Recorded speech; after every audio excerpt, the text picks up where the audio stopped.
네. 오늘은 요번 주에 김의훈, 나 이분 저 이름이 엄청 어렵더라. 음, 김의훈 목사님인데,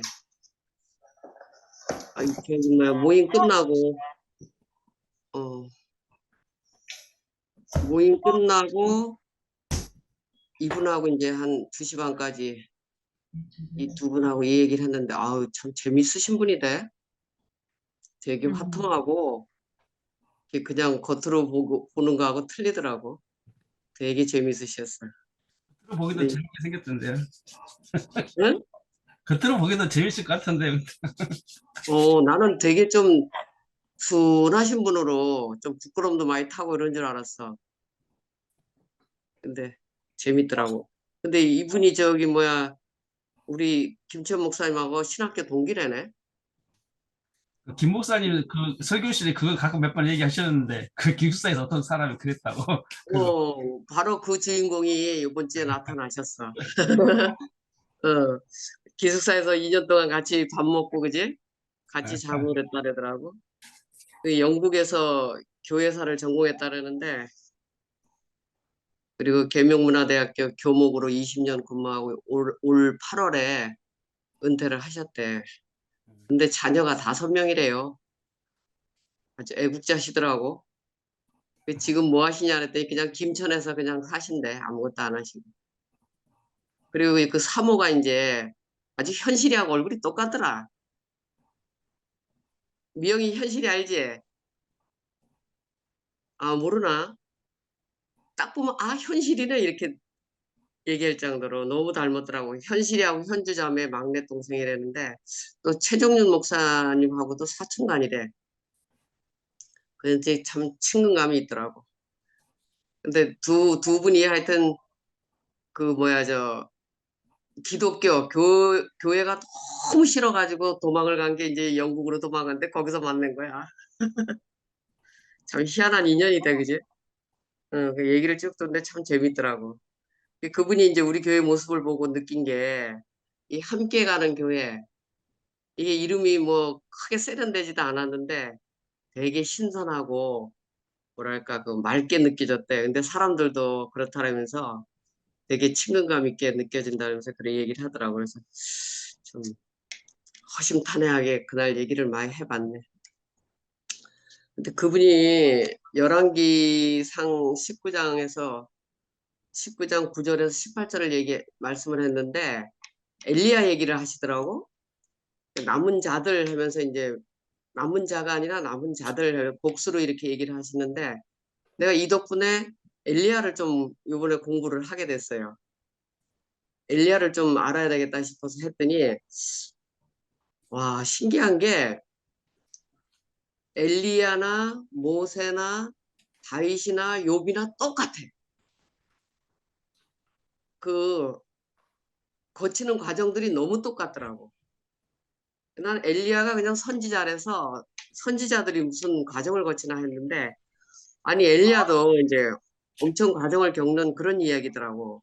그러니까 이제 그 엘리야가 그 선지자 중에서 제일 용맹스럽고 능력 있고 그런 선지자였대. 영웅이었대요. 근데 그런 이제 엘리야를 하나님이 다루셔가지고 그 그러니까 되게 카리스마도 있고 되게 능력 있는 그런 그 용감하고 카리스마가 있는 그런 선지자였는데 이 성분을 빼기 위해서 이제 그 엘리야에게 어떤 이제 시험이 오기 시작한 것 같더라고 보니까 이게 뭐냐 하면은 이제 시험이 와가지고 결국 엘리야도 도망을 가서 밑으로 밑바닥까지 내려가가지고 거기서 하나님을 만나가지고 다시 하나님의 음성을 듣고 그 다메섹 산으로 다시 올라와서 그 기름 부음을 받은 다음에 자기가 또 기름 부어주는 이런 사람으로 변화시키는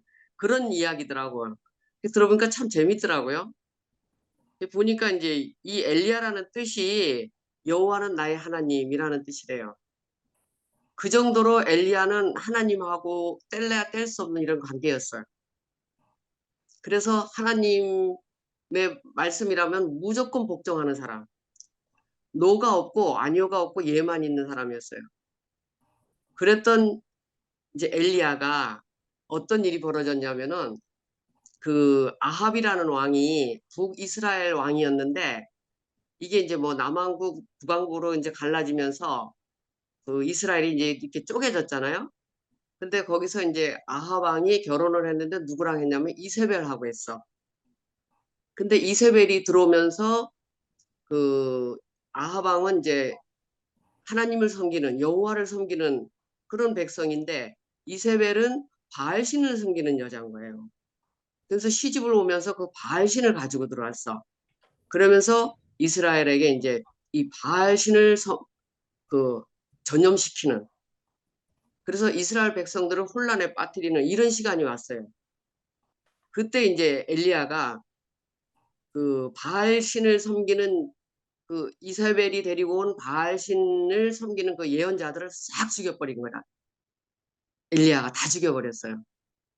그래가지고 이 소식을 들은 이세벨이 이제 엘리야를 또 죽이려고 그러는 거야.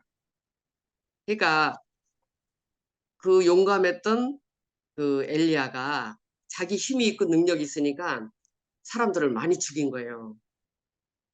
근데 죽였으면 끝나는 건데 적을 죽였으면 끝나는데 이 죽음이 자기 앞에 다시 되돌아온 거지. 부메랑이 돼서. 그래서 이제 엘리야가 죽음이라는 운명 앞에 서게 된 거예요. 그러면서 이제 엘리야가 도망을 다니면서 이제 쫓겨가지고 도망을 다니잖아요. 그래서 이제 그렇게 여호와는 나의 하나님이라고까지 외치던 선지자가 하나님이고 나발이고 막 다 팽개치고 도망을 하는 거야. 자기가 살기 위해서. 하나님을 버리고. 내가 이걸 보면서 그 죽음이라는 앞에 딱 쓰니까 어떤 생각이 났냐면은 그 아담이 생각이 났어요. 아담이 그 에덴 동산에서 하나님이 이거를 먹는 날에는 정령 죽으리라 했잖아. 근데 먹었잖아, 선악과를. 그래서 어떻게 됐어요? 동산에서 쫓겨났는데 그날 김우인 목사님은 우리가 하나님을 버리고 나온 거래. 왜냐면 버리고 나온 게 맞아요. 지금 엘리야를 보니까 그 생각이 나는 거야. 아, 어떤 위기에 이제 죽음에 이르 결국은 죽음이라는 그 앞에 이제 접촉이 된 거야. 죽음 앞에 그죠? 아담도. 그러니까 동산에서 살 수 없으니까 나와 버리는 거야. 그래가지고 나무 뒤에 가 숨잖아요. 그것처럼 그 이 죽음 앞에 있으면은 생명 그 동산 안에서 함께 살 수가 없는 거야.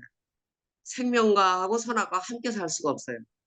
그래서 일단 나와야 되는데 하나님이 그 도망간 아담을 그냥 내팽개치지 않고 다시 그 아담을 찾잖아요. 네가 어디 있느냐, 아담아, 아담아, 네가 어디 있냐 하면서 다시 찾아와서 그 하나님의 개입 속에, 관여 속에 아담이 다시 나중에 신부로 돌아오는 이런 과정인데 엘리야도 똑같은 것 같아.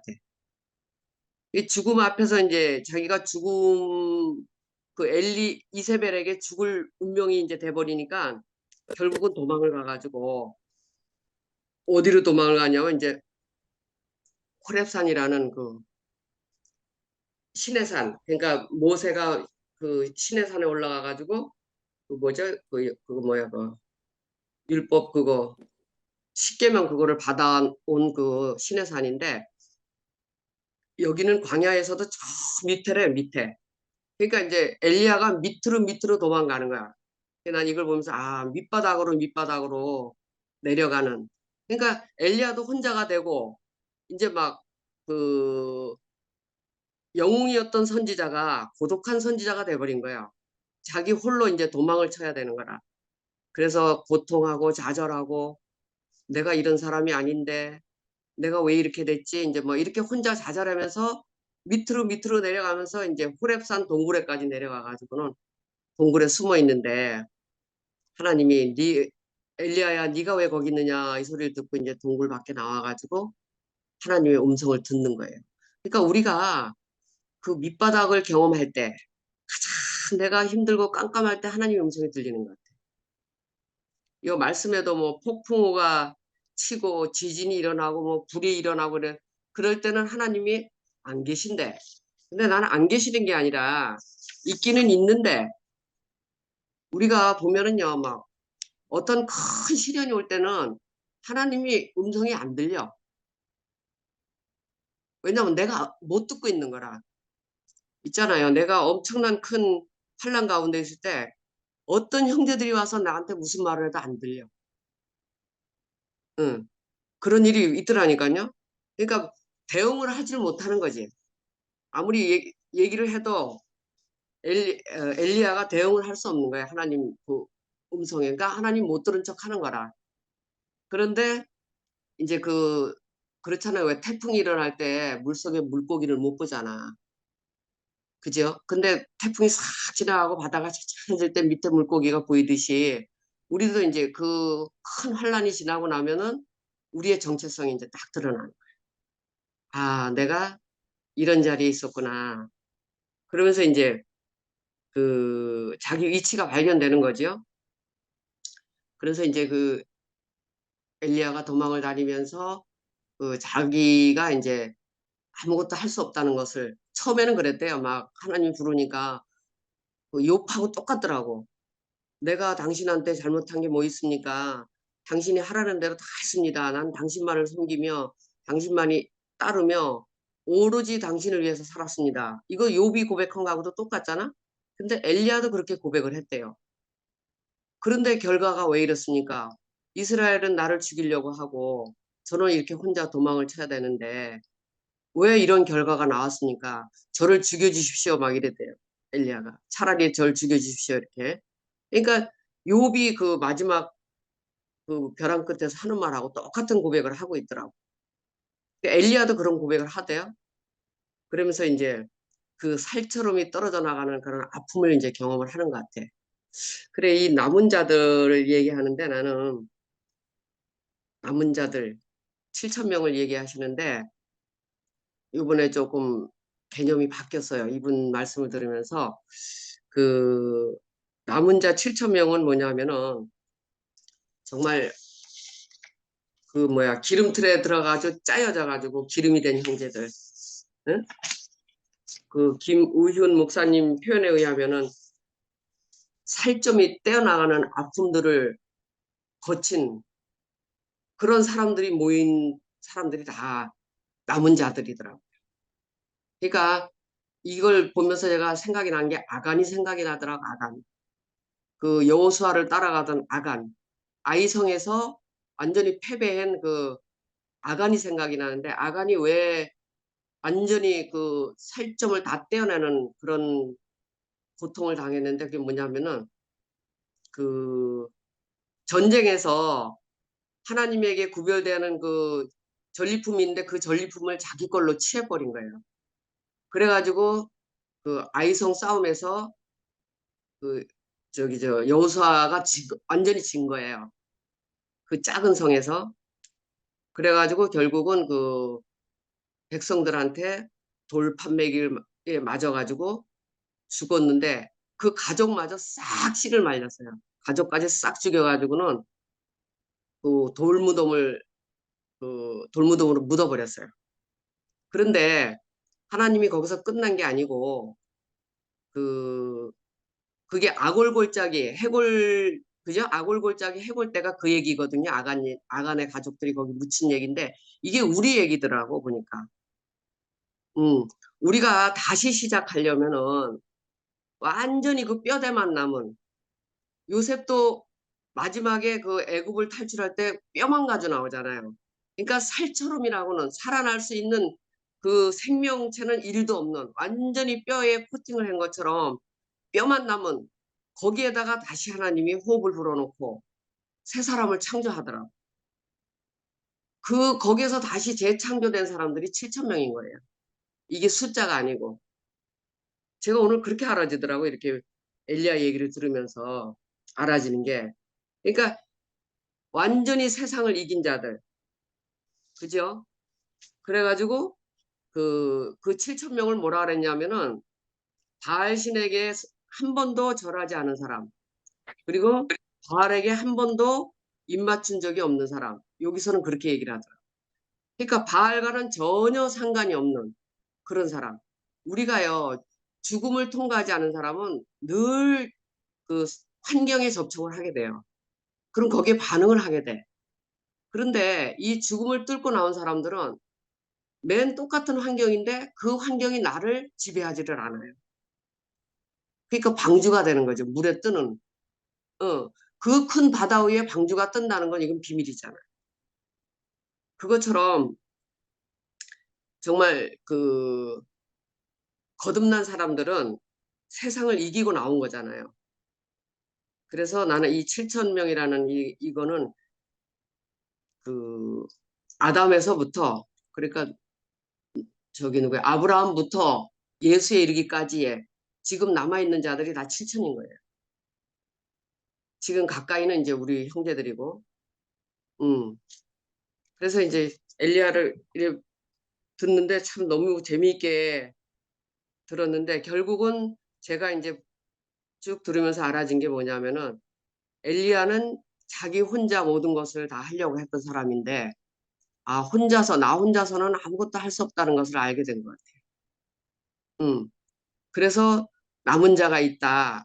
숨겨둔 선지자 100명 있다는 소리도 함께. 그래서 그 우리가 이제 건축을 하려면은 그 재료 하나를 완전하게 다뤄야 되잖아요. 건축 속에 들어가려면은 모난 부분이 없어야 되고 함께 내가 살 때 누구에게도 찔리지 않는 그런 사람으로 되려면은 완전히 다루심을 받아야 되더라고. 아브라함을 부를 때는 개인으로 불렀지만은 교회에 부르심은 단체적인 부르심이더라고요. 내가 그 단체 속에 들어가서 하나가 되려면은 내가 철저하게 그 초전적인 내가 다뤄지지 않으면 안 되더라고요. 선지자는 선지자였지만은 그 다뤄지지 않은 천연적인 어떠함을 엘리야에게서 다 빼낸 것 같아 하나님이.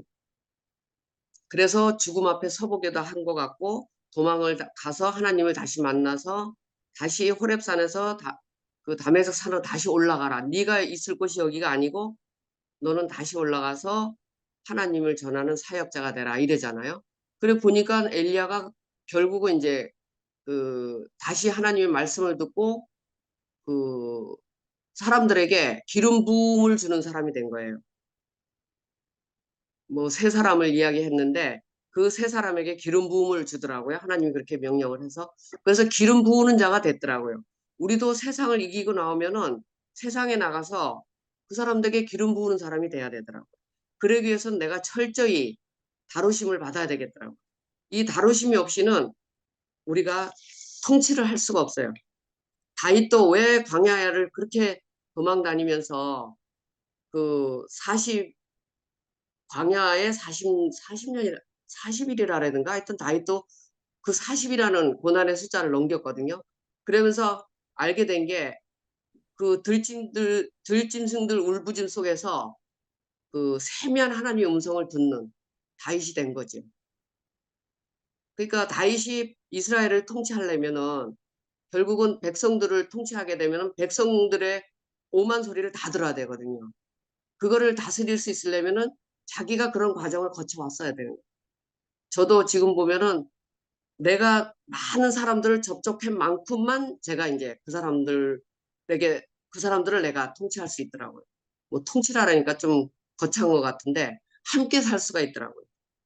백성들 소리를 듣는 임금이 제일 뭐랄까 훌륭한 임금이잖아요. 예.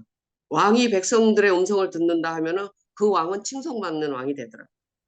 근데 백성들의 소리를 듣지 않으면 어떻게 되냐면은 그 나라는 균열이 생기고 분열이 생기더라고요. 우리도 참 우리의 목소리를 듣지 않으신 분이 있어가지고 이제 이렇게 갈라진 것 같은데 하여튼 그 하나님의 세미한 음성을 듣는다는 거는 우리가 어떻게 하나님의 음성을 듣겠어요. 형제들에게서 나오는 세미한 그 소리를 들어야 된다는 거죠.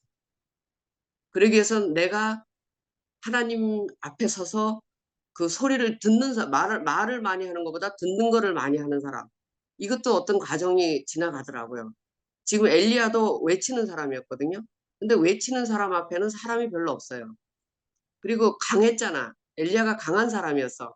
그래서 혼자 뭐든지 할 수 있는 사람이었는데 이거를 다 깨는 것 같아요.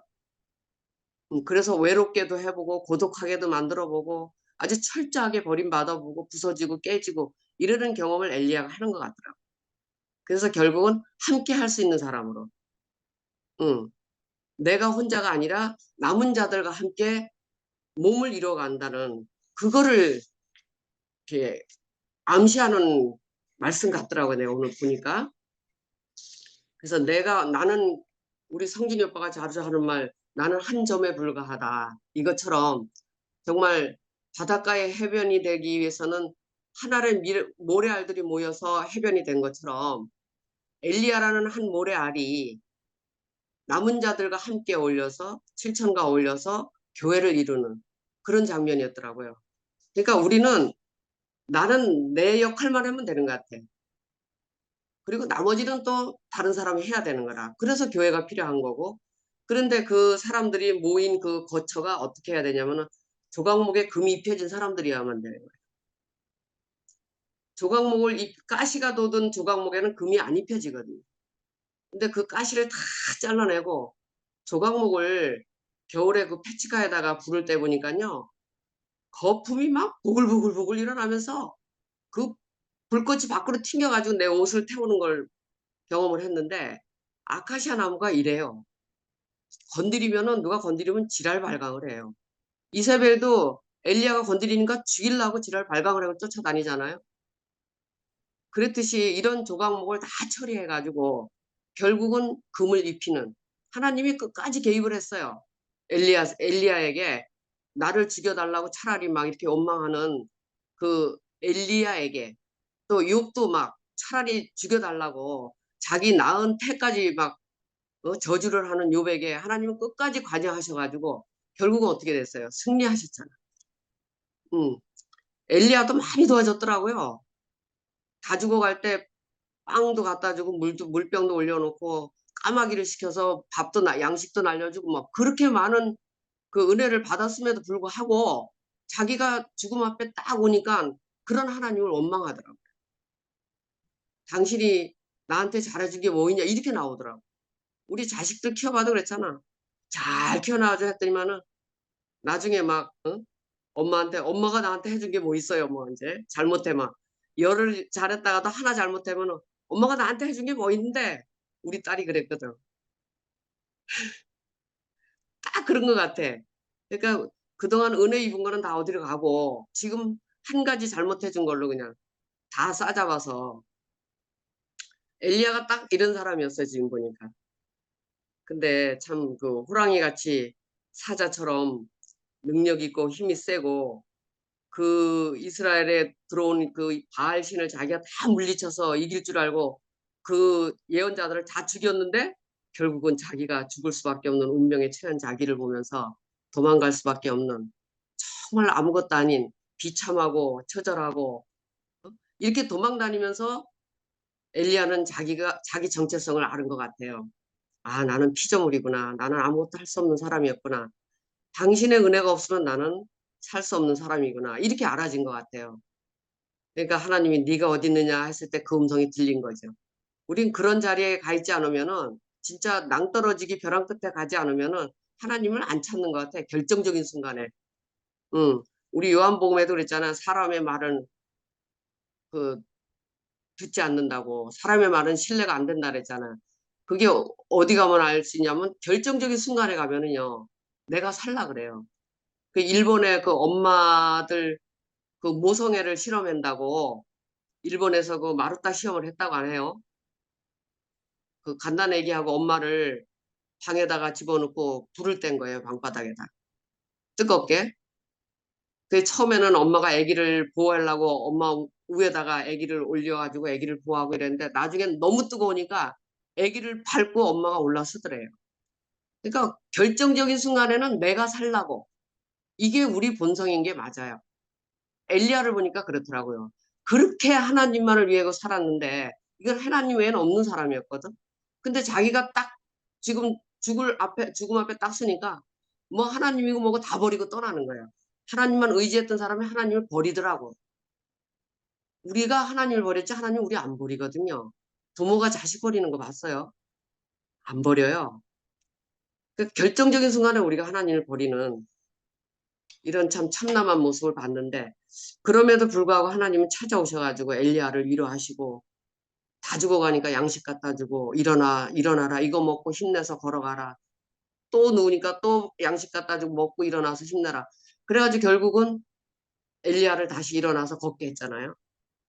우리도 교회 생활하면서 수십 번 쓰러지고 죽을 고비를 넘기고 다시는 교회 안 가, 다시는 하나님 안 믿어 이런 일들이 수십 번, 수백 번 반복이 됐음에도 불구하고 끊임없이 하나님은 우리에게 말씀을 주셨거든. 이 양식이 없었으면 난 지금 여기 없을 거야. 엘리야도 하나님을 버렸지만 나도 50년 그 대국교회 생활하면서 요번에 진짜 동산을 떠나는 그 아픔을 내가 알겠더라고. 내가 동산을 버리고 나올 수밖에 없는 그걸 내가 경험을 했거든. 응.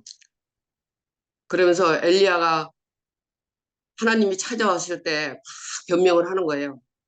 아까 얘기했듯이 왜 나를 지켜주지 않았습니까? 그들의 죽음 앞에서 이렇게 막 원망을 하는 거야. 자기 변명을 하고. 우리도 이런 일이 오면은 늘 왜 나에게만 이런 일이 있습니까? 도대체 제가 무슨 잘못을 했길래 저는 하나님을 따라온 것밖에 없고 하나님 말씀 들은 죄밖에 없는데 왜 나에게 이런 고통이 오는 겁니까? 저 맨날 그랬어요. 저는 창세기들은 정말 별로 그 과정을 안 겪는 것 같더라고. 진짜 그랬어요. 전부 진짜 형제들한테 대접받으면서 아주 말씀을 아주 권세 있게 일하는데 우리는 막 죽자자고 밀리고 뭐랄까 무시받고 버림받고 먹여주고 재워주고 뭐 함께 했던 사람들에게 버림받고 다 자기 좋은 사람들 그래도 대국교회에서 이름표를 내놓을 수 있는 명함을 내놓을 수 있는 그런 사람들에게 다 가는 걸 보면서 얼마나 가슴이 아프고 진짜 우리가 이러려고 여기 와서 교회 생활을 했나 뭐 이런 경험 다 해봤어요. 응. 근데 이제 지나고 나서 보니까 지금 와서 보니까 이게 복이었구나. 왜? 우리는 빨리 우리 정체성을 알았어요. 우리가 할 수 있는 모든 거를 다 꺾으셨더라고. 하나님이 때가 되니까 꺾으시더라고. 그러니까 하나님의 목적 안에 있는 사람들은 반드시 하나님이 그 사람을 그 힘이 좋은, 하나님이 보시기에 힘이 좋은 사람으로 그 자리로 갖다 놓으시더라니까요. 그게 남은 7천 명인 거예요. 응. 더 강화된 사람으로. 그러니까 신부로 갖다 놓는 거예요, 신부로. 자기 그리스도를 낳을 수 있는 여자로 우리를 완전히 바꿔놓으시더라고요. 그러니까 우리가 처음에는 흙이었지만은 옥토로 만들어가지고 그 속에서 어떤 씨를 넣어도 그 씨를 살려내는 그 생명력이 강한 자궁을 가진 여자로 우리를 변화시켜 놓더라니까요. 우린 남자나 여자나 그리스도 안에서 다 여자잖아. 우리는 아기를 안 낳으면 소용없어요. 그리스도를 안 낳으면 끝이에요. 그래서 그 아담과 하와를 하나 되게 해서 땅을 정복하고 지배하고 다스리라 그랬잖아요. 그거 없으면 하나님 나라는 이루어질 수가 없어요. 근데 그 하나님 나라가 이루어지는 자리가 여자여야 되는 거예요. 결국 엘리야도 여자로 만든 거야. 그 칼 들고 용맹하게 사람 죽이는데 쓰이려고 한 게 아니고 너는 내 사람이 돼야 된다. 너는 내 여자가 된다. 그래서 그리스도를 낳아야 된다. 그래 결국 엘리야는 하나님의 여자가 되잖아요. 응. 참 이 구약을 보면은 저는 참 감동이 많이 돼요. 이게 넘 얘기가 아니었더라고요. 욥도 얼마나 의로운 사람이었어요. 이런 의인이 없는데 욥은 의인이라 했잖아요, 구약에. 근데 욥을 사탄에게 내어주잖아. 엘리야도 이세벨이라는 그 사탄에게 내준 거예요, 하나님. 그래서 한번 죽여봐라 이런 거예요. 근데 하나님을 찰떡같이 믿었던 엘리야가 하나님의 그 믿음으로 그 이세벨의 죽음 앞에서 순종할 줄 알았는데 그 아까 뜨거운 방에 아기를 밑바닥에 놓고 위로 올라가듯이 냅다 도망을 가는 거예요. 하나님이 보고 다 뿌리치고 도망을 간 거예요. 살려고. 우리가 이런 사람인데 이런 사람을 하나님이 다루셔가지고 결국 회복시켜서 그 다시 네가 있던 그 원위치로 돌아가라. 호렙산이 하나님을 만나는 곳이잖아요. 모세도 호렙산에서 만났잖아요. 거기서 우리가 다시 시작하는. 그래서 모세가 시내산으로 서쪽으로 밀려서 시내산의 막다른 마지막 그 밑바닥에서 여호와 그 불꽃 뭐지요 그거? 무슨 그 꽃 무슨 불꽃이지? 모세. 아이고 갑자기 생각이 안 나네. 가시에 불 붙은 거. 가시덤불나무에 불 붙은 거. 거기서 하나님을 만난 것처럼 정말 모든 살처럼이 다 떨어져 나가고 그 뼈다귀만 남은 본질만 남은 모세에게 하나님이 찾아오셨듯이 엘리야도 그런 상황이 온 것 같아요. 그래서 거기 시내산에서 하나님을 만나서 이스라엘 백성을 구하러 가는 모세와 엘리야가 다시 그 이스라엘 백성들에게 기름 부어주는 사람이 된 것하고 똑같은 맥락인 것 같더라고요. 예, 그 의인에게 찾아왔지만 욥도 끊임없이 그 다루심을 받아서 결국은 마지막에 다시 그 축복을 되찾는 그런 사람인 것처럼 우리도 그런 것 같아요. 우리도 그런 사람으로 하나님이 지금 이끌어 가셔서 결국은 우리가 약해진 만큼 강해진다 그랬는데 음, 우리가 흙으로 지어져서 많은 잡초들이 났지만은 결국은 우리가 마지막 날에는 진주가 돼가지고 그죠? 새 예루살렘 성은 진주 보석으로 열린 문이 돼가지고 모든 사람들을 살리는 함께.